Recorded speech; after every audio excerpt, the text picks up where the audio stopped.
A Visit to the Pyramids. From Excursions to Cairo, Jerusalem, Damascus, and Baalbek from the United States ship Delaware during her recent cruise. Earliest dawn on the 25th found us up and our court filled with animals of all shapes and sizes, from the towering dromedary to the wee bit of a donkey, and each one was allowed to choose his mode of traveling for himself. In the end, I believe, the largest of us were found on the donkeys, and the smallest perched on the backs of dromedaries, and as I was among the former, I amused myself along the streets with watching my more ambitious companions, in danger of being caught up, as was Absalom, if not by their hair, at least by the clothes, and left dangling at the end of the beams that everywhere project from the sides of a Turkish bazaar. The gait of the dromedary is also extremely uncomfortable, the rider, unless accustomed to it, being tossed from side to side at each of the long steps of the animal. I believe when we reached the pyramids, every one of our ambitious comrades selected some more humble animal for the rest of the journey. And here I may be allowed to give a tribute of just praise to the Egyptian donkeys. They are extremely small, but beautifully formed, and are of a mouse color, with a streak of black running along the back, and intersected by another crossing it at right angles, and passing down the foreshoulders. These black lines are believed by the superstitious of the Eastern countries to be copied from the cross, and to be here in consequence of our Saviour's having selected this animal for his entry into Jerusalem. The Egyptian donkey is very gentle and tractable, and for riding is the most agreeable of the donkey tribe that I have ever seen.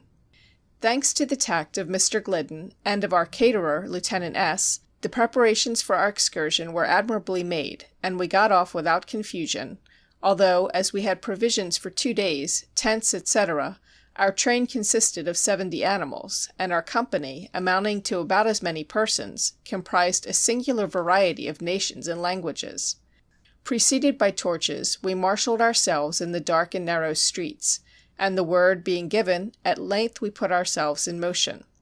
"Get out of my way there!" cries an aspirant after high places to one of the more humble elevation, and the way being cleared, on sweeps the dromedary at a rapid pace, the saucy occupant of his back now beginning to bob up and down, and trying in vain to find something by which he may steady himself, and in his efforts to check his beast only making it go faster. "Which is the way?" cry at once half a dozen travellers, lost in the mazes of the streets, and each advising a different course, only heightening the embarrassment, till at last they yield the reins to their more sensible mules, which in a brief space succeed in extricating them. "Johnny Turk, here, lengthen this stirrup for me," says another, when the Arab groom, understanding only the gesture, and his eyes already offended by its unwonted and ungraceful length, draws it up still higher, till he brings the rider in the graceful attitude of the Turkish horseman, with the knees up almost to the chin. What an unsightly attitude, the Arab murmurs to himself, with the legs sprawling about when he can bring them up close to the breast.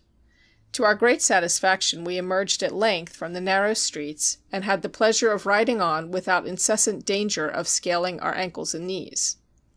Arriving at Old Cairo, we were ferried across the river, passing in our course the head of the island already noticed, and by the edifice with the famous Nilometer. Opposite to Old Cairo, as I have elsewhere remarked, is the village of Giza, from which the largest pyramids, which we were now about to visit, take their distinctive name. Giza is celebrated also for its ovens for hatching chickens. Passing this, we had now the pyramids in full view before us, 9 miles distant, but separated from us only by the level plain. The morning air was cool and pleasant. Our animals travelled well, and we left the ground rapidly behind us. But as we journeyed on, disappointment took possession of every one of us. The fabrics of which we'd been reading with wonder and admiration from our childhood were before us. There were the pyramids. But how diminutive!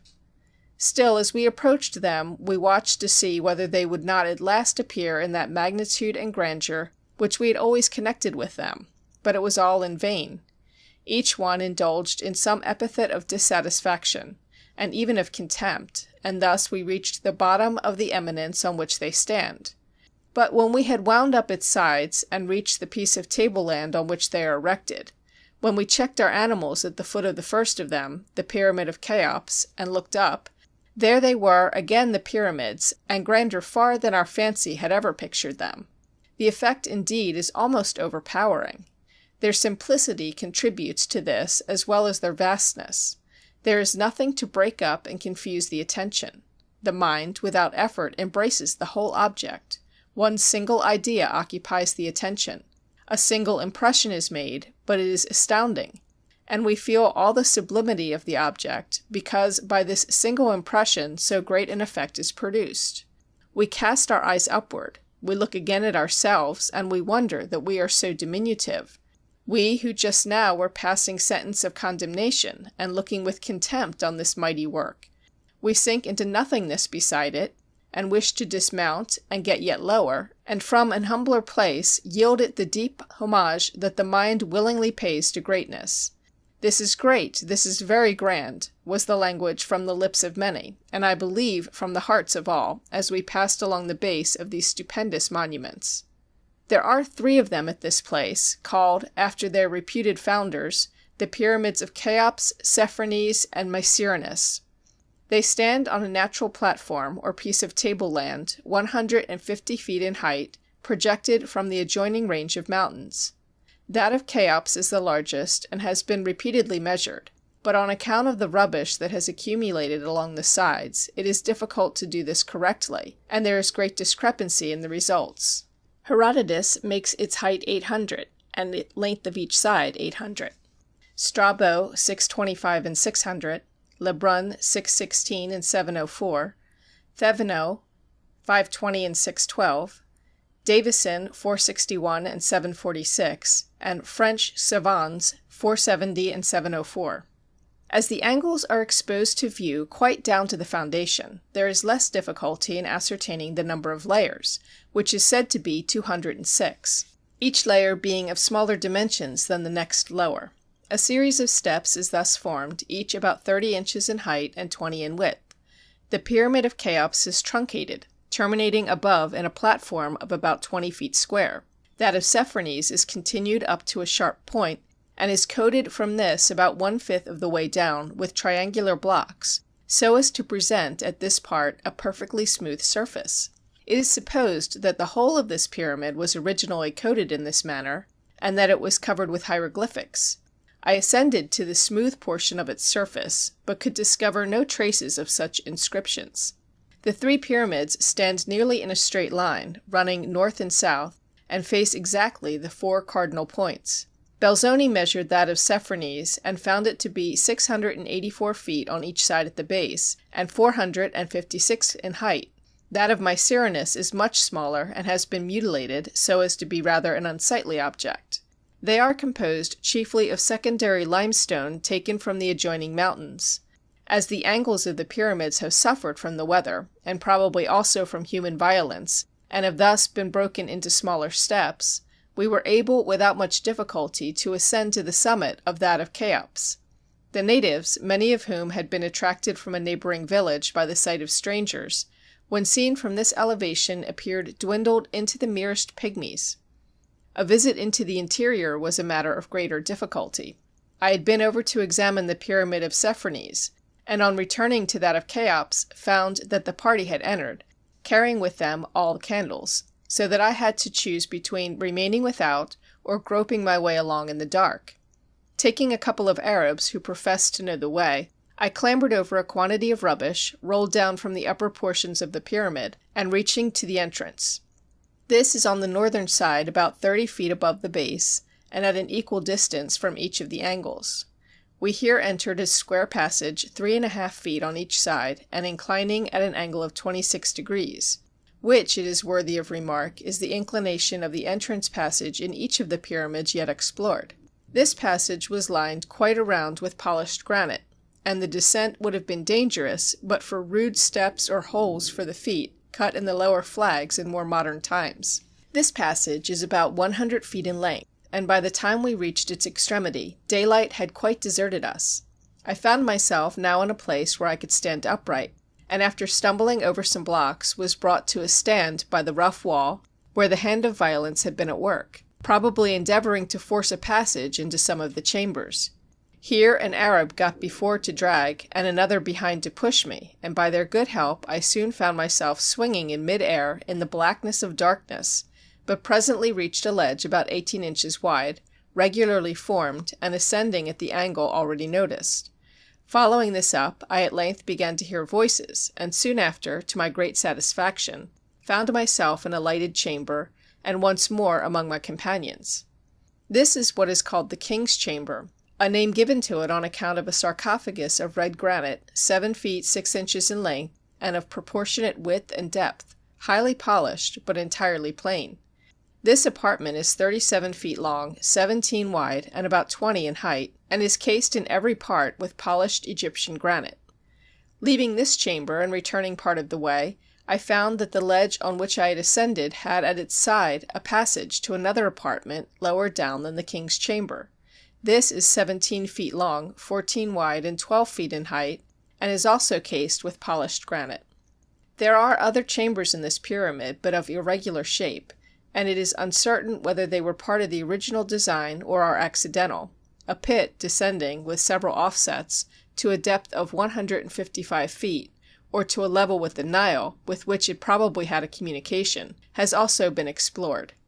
It is probable that there are several other passages not yet discovered, and among them one by which there was a subterranean entrance to the pyramid, a passage, apparently of this character, having been recently discovered in the Pyramid of Sepharnes.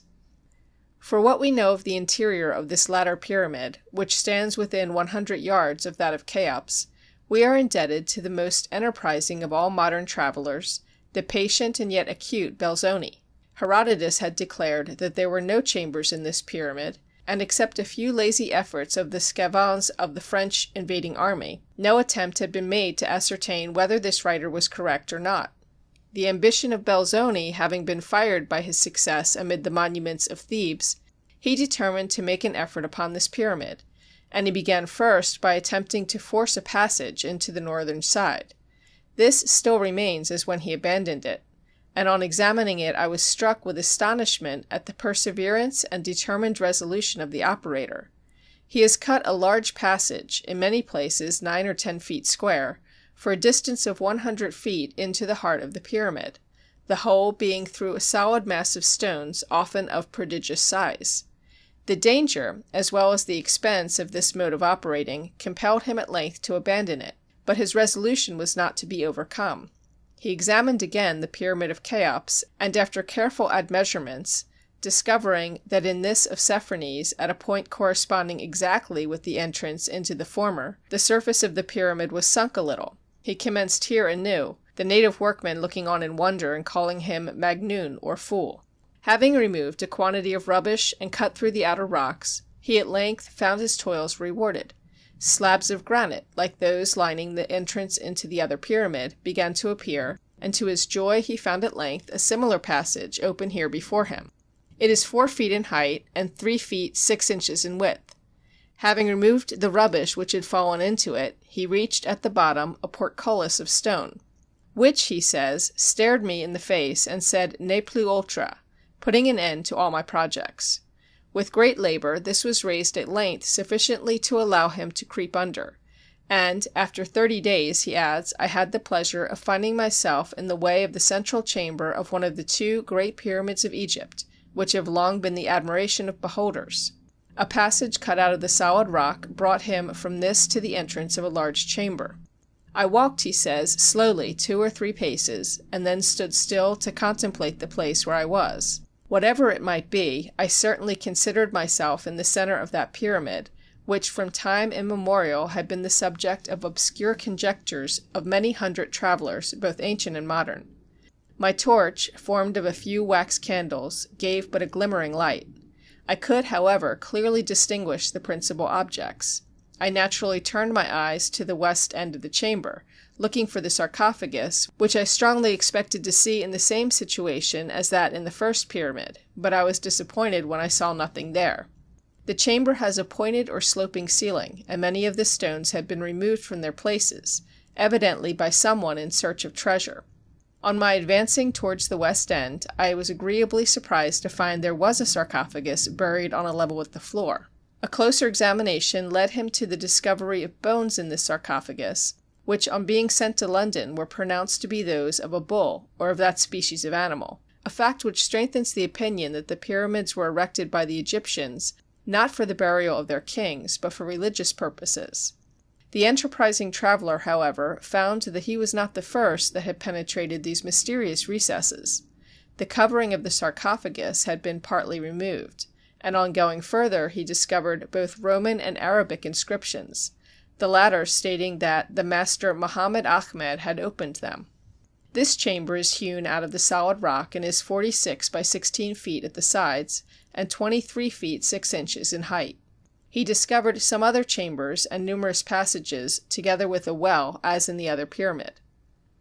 Adjoining the Pyramid of Sepharnes on the south are the ruins of a large enclosure formed of huge stones, while on the north and west are scattered a great number of tombs, of heavy and solemn architecture forming entire streets. In these the stones are also large. They had flat roofs, above which rose a parapet with heavy moldings. Some are in good preservation, but most have suffered greatly from the hand of time, or, more probably, of human violence, the roofs having fallen in, and the sands of the desert having entered and filled them up. Their inner walls are covered with stucco, on which are painted numerous figures of men and beasts, in procession, or engaged in religious sacrifices or in agriculture.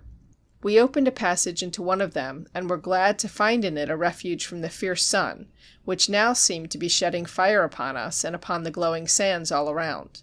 The tomb consisted of 3 chambers, 2 in good preservation and 1 uncovered, all of them ornamented in the manner just described. It was large enough for all our party except the Arabs, who seemed to care little for the sun. Our hampers being dragged in, we enjoyed here a comfortable meal, after which, retiring to the outer chamber and making a pillow of the sand, I gazed on the dim figures traced on the wall and indulged in antiquarian reveries. End of A Visit to the Pyramids by George Jones. Recording by Colleen McMahon.